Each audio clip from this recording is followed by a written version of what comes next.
right? And I've spent some time thinking about trust. Like, I actually think that the only true natural resource is trust.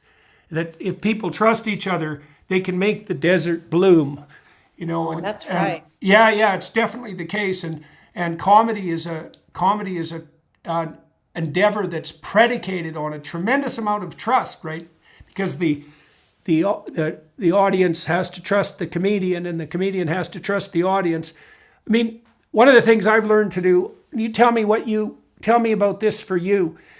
Before I go out on stage, I always remind myself that the people that are in the audience, and this might be easier for me, I think it's more true for my audience for a variety of reasons. They're on my side, and as long as I'm grateful that they're there and I'm communicating honestly, everybody is aiming at the same thing. Now, I know in a comedy situation it's more complex because there's going to be cynics in the audience, more. But like, what's your attitude to your audience, do you think? Like, how do you conceive of your audience, and how did you learn that? Well, I've been a comic for almost 40 years. So you learn it by trial and error and by going in front of different kinds of audiences and trying the same thing to see how it will work in front of this specific group until it works everywhere. So, it's trial and error. But it's Right. so many other things, like, that you could tell a joke, and if you don't do the right rhythm of the joke or have the right um, inflection, it won't work. So Right. it's like so many things that are combined in it. But I think that what I've learned is when the audience knows or trusts that you are having fun and that Mhm. you're enjoying it, and yeah, that you have gratitude that they've come there to see you and they love you, and then you can't help but love them back. I mean, already you love them because they're your fans and they keep you alive, and there is a tethering between me and my fans. And I suppose every other comic might have that same view. I don't know, but it's a tethering to reality and to the best in humankind. They want how Virginia Woolf said the job of the writer is to put the severed parts together, right? I think she wrote that in Three Guineas, but one of my favorite books. But anyway, I always think of comedy like that because we're putting the severed parts together that other people may not see, and that's mostly what we do. Things that seem disparate Mhm. ideas, but then when you really look at them under a microscope, they're very connected, and people are like, "Oh yeah," and Right, so right, right. That's an insight. Yeah, yeah. That drawing of connection. Yeah. and once you Uh, do that, and they appreciate that it's well yeah, thought definitely. out, and then Yeah. they're kind of like, well, I thought that way too. There's that too. Right. I Yeah. think that way too, but I couldn't Couldn't say it say in it. that way, Yeah. or it didn't occur to me in that way. But you gave words to something that was like vague and spinning around in my head. You you Yeah. you gave me the building blocks for that. So So it's thank just a you. lot of love. It's just really a lot of love. And, S- it's just such a great positive energy thing to be able to affect that and to watch it. People don't often, I know, don't hear them talk a lot about being on stage. I mean, we talk about some stuff like, doing a great set or killing or, having a good one or bombing or whatever, but don't talk about that relationship that you're building, this beautiful relationship. It is so spiritual uh, to watch people get it. to be the person in the That's arena. fun. Yeah, yeah, that's so Yeah. fun.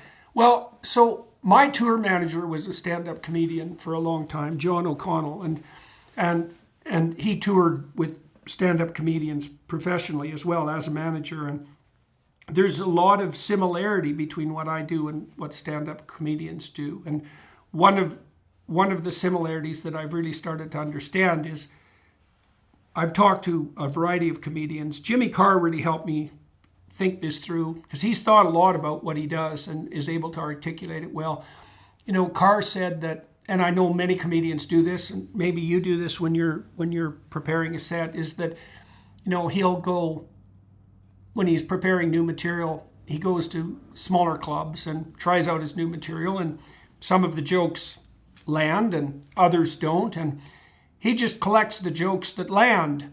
And I thought that was so interesting because stand-up comedy looks like it's a monologue, but it's got that dialogical element in the initial practice because like he helped me understand that you could be a comedian by telling a lot of jokes and seeing which ones people laughed at and then just collecting those. And you don't need much of a hit rate, right? If you need to generate 90 minutes worth of material and you have 5 hours of jokes, you can just get rid of the 80% that aren't any good. The audience will tell you what's funny. And one of the things I love about the lectures that I do, which are spontaneous, is I'm always watching people, in the audience. I'm always talking to someone and I want to see them. I want to see their eyes light up. I want to see them be struck by something, right? I want to give words to something they already know but can't say. And people have told me that a lot, that they like my lectures because I say things they know to be true but haven't been able to articulate. And certainly comedians do that. Well, they do that all the time. And it is great because often if I can make a point that has that characteristic but is also funny, I mean, that's a blast if you can manage to pull that off. It's a So real blast too. And when you're writing your set, because I do 90 minutes, but you do it in groups, you do your jokes in groups to build on an idea that culminates, it's like yeah, yeah, little groups are probably 5 to 7 minutes. And you start at one premise with a joke, and then the next joke is that kind of built on that previous premise, and it goes a little bit deeper, and then the next yeah, yeah, goes deeper. And then by the fifth part of the bit, you've blown up the whole premise and showed that it was bullshit all along. That's what I like to do. And it's like turn everything on its head from its head. I can't really explain it, but that's my favorite part because it's like, oh, we thought she was going to go left, but she went right. I mean, I'm not talking yeah, politically. yeah. We thought she was going here, but the whole time she was taking us here. I love that misdirection stuff because that gets the biggest laughs because they thought they were getting set up for something completely different. I like to remove their expectations where they go, oh yeah, I've heard this before. Yeah, yeah, Just yeah, come in and yeah, go. And I think, yeah. by virtue of the fact that I've always been one of few women in comedy, um, that's been a plus for me. You mentioned earlier. You mentioned earlier that you have thought through comedy from the perspective. I think you said age and sex. What else? And so talk a little bit more about being a female in the comedy industry because most comedians are men. Like my experience has been that like truly comical stand-up comedian females are very rare. So Yeah, now, it's too hard.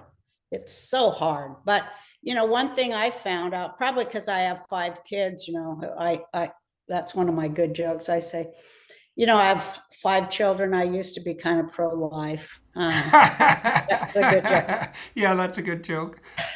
But my friends are all comics.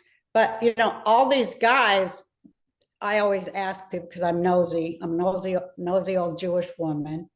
And so I'll ask them, they always have a funny mom. Hmm. So Oh much a yeah. part of it. Or, Oh yeah. you know, so they, That's interesting. You know what? My mother just died. She died this week. And one of the great memories I have of my mother is, and this is something I always knew about her, is I could always make her laugh.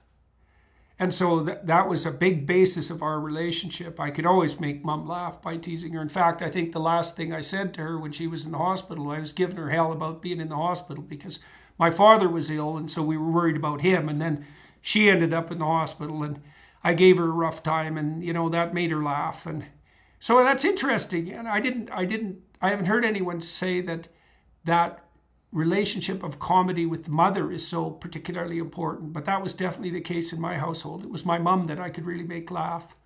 I wonder why that is exactly. It's obviously a form of play, but I wonder why it would be sex linked like that. Well, I want to hear more about your experiences as a female comedian.